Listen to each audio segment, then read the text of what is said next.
So guys, today we will discuss on Carnot cycle. So let's start. What is Carnot cycle? Carnot cycle is suggested by French engineer Sadi Carnot in 1824. And according to Sadi Carnot, this cycle is a hypothetical cycle, or we can say that it is a ideal cycle. And this Carnot cycle is also known as reversible cycle. Reversible cycle. Okay. So there are the four processes of Carnot cycle. Why? So before understand the Carnot cycle, firstly we understand why we use Carnot cycle, because this is most efficient cycle and it has a maximum efficiency. कि अगर हमें जो है कि किसी अगर दूसरे cycle में अगर हमें उसकी इफ़िशेंसी अगर कंपेयर करवानी है तो हम Carnot साइकिल की इफ़िशेंसी उसकी कंपेयर करवाने की कोशिश करेंगे, क्योंकि Carnot साइकिल है वो मोस्ट इफ़िशेंट साइकिल है और इसकी जो इफ़िशेंसी होती है वो बहुत ज़्यादा मैक्सिमम होती है, but it is impossible. Okay, so there are the four process of Carnot cycle. Two process is isothermal process and the remaining two process that is reversible adiabatic process, and this adiabatic process is also known as isentropic process. Okay, तो यहाँ पर जब भी मैं adiabatic process की बात करूँ तो आप समझ लेना कि वहाँ पर है isentropic process भी उसको हम कह सकते हैं. Okay, तो first is reversible isothermal expansion process, and the second that is reversible adiabatic expansion, and the third that is reversible isothermal compression. Okay, isothermal compression, and fourth that is reversible adiabatic compression. Okay, so they are the four processes of the Carnot cycle. Okay, so here this is the isothermal. Isothermal means the temperature is remain constant. Okay, and adiabatic means there will be no heat exchange between the system and surrounding. Okay, I think आपको ये सब पता होगा. Okay, तो इस Carnot cycle को समझने के लिए हमने एक एग्जांपल लिया है. फॉर एग्जांपल हमारे पास कोई जो है मतलब कुछ सिस्टम है जिसे हमने सिलेंडर माना है. ओके, और यहाँ पर हमारे पास पिस्टन है, ये आपकी जो है वो पिस्टन आपकी रोड हो गई. ओके, सो ये जो है हमारे पास डाइथर्मिक बॉल है. ओके, तो डाइथर्मिक बॉल जो है वो हीट को कंडक्ट करने का काम करेगी, मतलब हीट को एडेड और रिजेक्ट करने का काम करती है. और जबकि जो परफेक्ट इंसुलेटर, जिसे एडियाबेटिक कवर भी बोल सकते हो या एडियाबेटिक वॉल भी आप बोल सकते हो, इसका काम ये होता है कि ये जो है वो ना तो हीट को रिजेक्ट करेगी और ना ही हीट को ऐड करने का काम करेगी, मतलब there will be no heat exchange between the system and surrounding. Okay, यहाँ पर हमने दो सोर्स लिए हीट इंजन के. तो यहाँ पर पहला सोर्स है आपका जिसका टेम्परेचर हमने TH मान लिया, और दूसरा जो सिंक है जिसका हमने जहाँ पर हीट का रिजेक्शंस होगा उसको हमने सिंक मान लिया. ओके, तो यहाँ पर जो उसका टेम्परेचर हमने TL मान लिया. आई थिंक आपको इतना समझ में आ गया होगा. तो ये जो ओवरव्यूज है वो हम बता देते हैं कि आपको जो यहाँ पर जो डाइथर्मिक वॉल है वो हम कब यूज करेंगे, कि जब हम क्या करेंगे आइसोथर्मल एक्सपेंशन करेंगे तो वहाँ पर डाइथर्मिक वॉल का यूज करेंगे. जब एडियाबेटिक की बात होगी तो हम क्या करेंगे, डाइथर्मिक वॉल को हटा के वहाँ पर हम क्या करेंगे, परफेक्ट इंसुलेटर मतलब एडियाबेटिक वॉल का यूज करेंगे. Okay, so let's start with what is first process. First is reversible isothermal expansion. Reversible isothermal expansion का मतलब ये है कि हम क्या करेंगे, जब यहाँ पर जो वर्किंग सब्सटेंस होगा आपके पास that is perfect gas. Okay, तो जब हम यहाँ पर परफेक्ट गैस का यूज़ करेंगे तो वहाँ पर क्या हो, जब आप हीट को एडेड करोगे सिस्टम के अंदर, मतलब यहाँ पर जब हम रिवर्सिबल आइसोथर्मल एक्सपेंशन की बात करेंगे तो वहाँ पर हमारे पास जो डाइथर्मिक वो लगी होगी जो कि हीट को ऐड और रिजेक्ट करने का काम करती है. तो जब हम सोर्स से हीट देंगे, सपोज हमने QH हीट दिया. ओके, सपोज हमने QH हीट दिया इसको सिस्टम को, तो यहाँ पर जो है वो आपका आइसोथर्मल का मतलब कांस्टेंट टेम्परेचर होता है. जब आपने हीट एडेड किया सिस्टम में तो आप वहाँ पर जो सिस्टम होगा, जो सबस्टेंस होगा वो क्या होगा कि मतलब कि रिवर्सिबल एक्सपेंड होगा, मतलब कि आपकी जो वॉल्यूम होगी वो इंक्रीज़ होगी, प्रेशर वो डिक्रीज़ होगा, और टेम्परेचर भी क्या होगा वहाँ पर जो है वो आपका डिक्रीज़ होगा, मतलब स्लोली जब रिवर्सिबल प्रोसेस होगी तो उस केस में. ओके, तो रिवर्सिबल आइसोथर्मल एक्सपेंशन का मतलब क्या होगा कि जब हमने हीट एडेड किया तो वहाँ पर आपका जो वर्किंग जो फ्लूइड होगा वो एक्सपेंड होगा रिवर्सिबली और आइसोथर्मली, जिसका जिसमें वहाँ पर वॉल्यूम आपकी इंक्रीज़ होगी और जो टेम्परेचर होगा वो आपका डिक्रीज़ होगा, प्रेशर के वहाँ पर क्या होगा, डिक्रीज़ होगा. ओके, सपोज अब ये जो पिस्टन है वो एक्सपेंड होते यहाँ पर पहुँच गया हुआ, सपोज डैट. ओके, दूसरी प्रोसेस क्या होगा कि रिवर्सिबल एडियाबेटिक एक्सपेंशन. अब एडियाबेटिक का मतलब क्या होता है, जहाँ पर ना तो हीट का फॉलो होगा ना हीट का वहाँ पर रिजेक्शंस होगा, मतलब ना तो हीट ऐड होगी ना हीट रिजेक्टेड होगी. ओके, तो उस केस में हम क्या करेंगे, डाइथर्मिक बॉल को हटा के वहाँ पर हम क्या यूज़ करेंगे, एडियाबेटिक कवर यूज़ करेंगे या परफेक्ट इंसुलेटर यूज़ करेंगे. तो जब हम इसको परफेक्ट इंसुलेटर बना देंगे तो उस केस में क्या होगा कि ये जो वर्किंग सबस्टेंस होगा वो इंटरनल एनर्जी को कंज्यूम करेगा, जिसकी वजह से आपकी वॉल्यूम फिर दोबारा इंक्रीज़ होगी, क्योंकि एक्सपेंशन हो रहा है तो वॉल्यूम इंक्रीज़ होगी, टेम्परेचर आपका डिक्रीज़ होगा, और जो टेम्परेचर डिक्रीज़ होगा और वहाँ पर प्रेशर भी क्या हो, वहाँ पर डिक्रीज़ होगा। ओके, सो इस केस में आपका जो है एक्सपेंड होते हुए यहाँ पर पहुँच गया है सपोज। ओके, तो ये रिवर्सिबल एडियाबेटिक एक्सपेंशन आपको समझ में आ गया होगा। इस केस में क्या हो रहा था यहाँ पर कि जो सराउंडिंग जो था, मतलब जो यहाँ पर आप बोल सकते हैं कि जो सिस्टम था वो वर्क कर रहा था सराउंडिंग के ऊपर। अब थर्ड जो प्रोसेस है वो क्या बोल रही है कि रिवर्सिबल आइसोथर्मल कंप्रेसर। अब आइसोथर्मल का तो मतलब समझ में आ गया कि कांस्टेंट टेम्परेचर, और कंप्रेशन अब क्या करेंगे, हम वहाँ पर कंप्रेस करना स्टार्ट करेंगे। तो अब यहाँ पर क्या हुआ, जो सराउंडिंग होगा वो सिस्टम के ऊपर वर्क करेगा। तो इस केस में क्या हुआ कि जब यहाँ से जो अगर यहाँ से पिस्टन जो है वो आपके जो आपका वर्किंग सबस्टेंस जो आपका होगा गैस होगा, परफेक्ट जो गैस होगी, उसको जब कंप्रेस करना स्टार्ट करेगा तो वहाँ पर आपका टेम्परेचर बढ़ेगा, प्रेशर भी बढ़ेगा, और उस केस में वहाँ पर वॉल्यूम आपकी डिक्रीज़ हो जाएगी। तब हम यहाँ पर क्या यूज़ करेंगे, डायथर्मिक वॉल यूज़ करेंगे।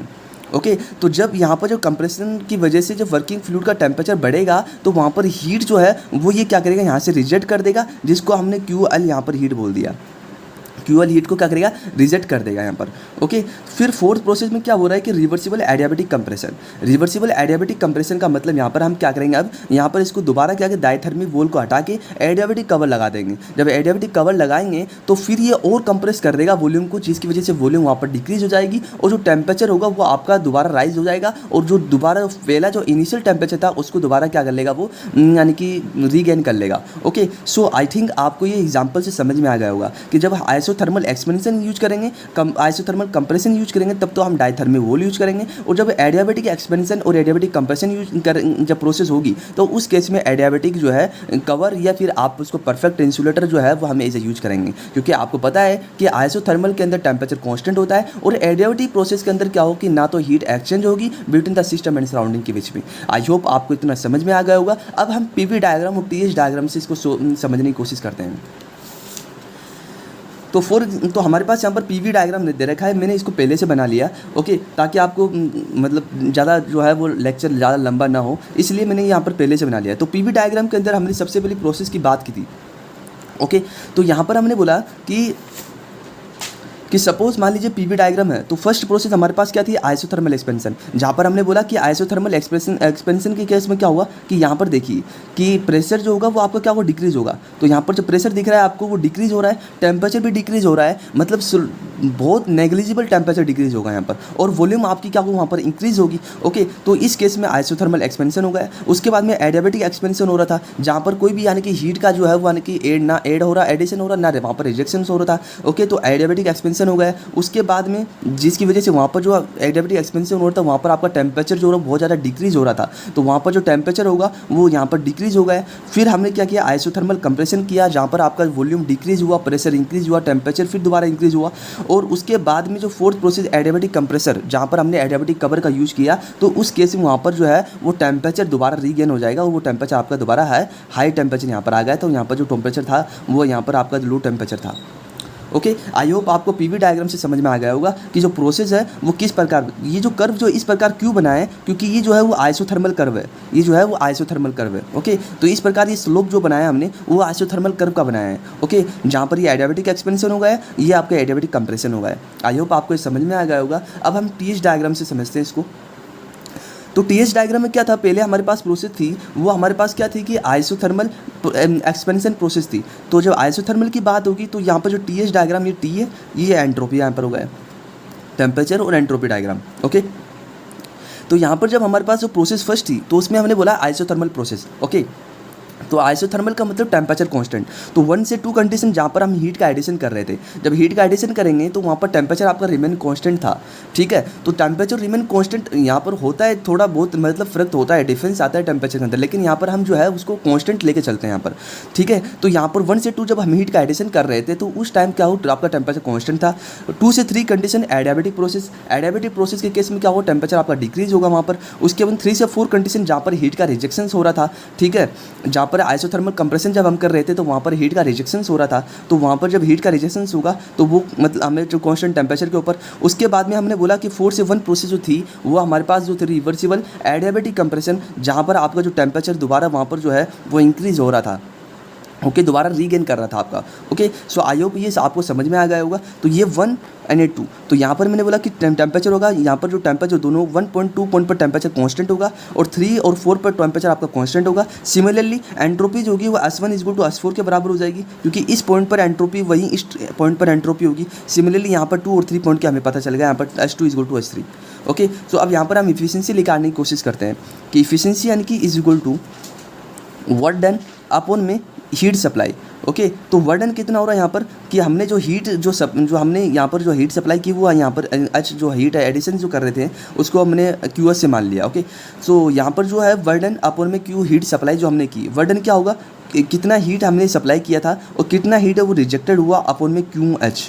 ओके, तो यहाँ पर हम क्या लिख सकते हैं 1 - QL अपॉन में QH। ओके, लेकिन अब हम बात करते हैं कि QH जो है उसकी वैल्यू क्या है। आपने पढ़ा हुआ Q = TdS, राइट। यहाँ पर जो Q वो हीट है, यहाँ पर जो है वो यानी T जो टेम्परेचर है, DS वो एंट्रोपी चेंजेस। ओके, तो QH के अंदर कितना एंट्रोपी चेंज हुआ रहा था, तो देखिए यहाँ पर टेम्परेचर में T1 ले लेता हूँ, यहाँ पर टेम्परेचर T1 = T2, यहाँ पर T2 ले लो या फिर T1 ले लो। ओके, जबकि DS यहाँ पर चेंज इन एंट्रोपी, तो फाइनल माइनस इनिशियल। ओके, तो यहाँ पर क्या हुआ S2 - S1। आई होप आपको समझ में आ गया होगा। उसके बाद में जो हम जो यानी कि जो जहाँ पर हीट रिजेक्शंस हो रही थी उसकी जो देखते हैं हम यहाँ पर TDs क्या होगा यहाँ पर, तो यहाँ पर मैं T3 या T4 आप कुछ भी ले सकते हो, ठीक है। और माइनस फिर हम एंट्रोपी चेंजेस कितना होगा फाइनल माइनस इनिशियल, तो यहाँ पर आप क्या करोगे S4 - S3 लिखोगे, S4 - S3 लिखोगे, लेकिन S4 - S3 लिखोगे, लेकिन यहाँ पर हीट का रिजेक्शन हो रहा है, तो that's why we can say that कि यहाँ पर S3 - S4 आ जाएगा।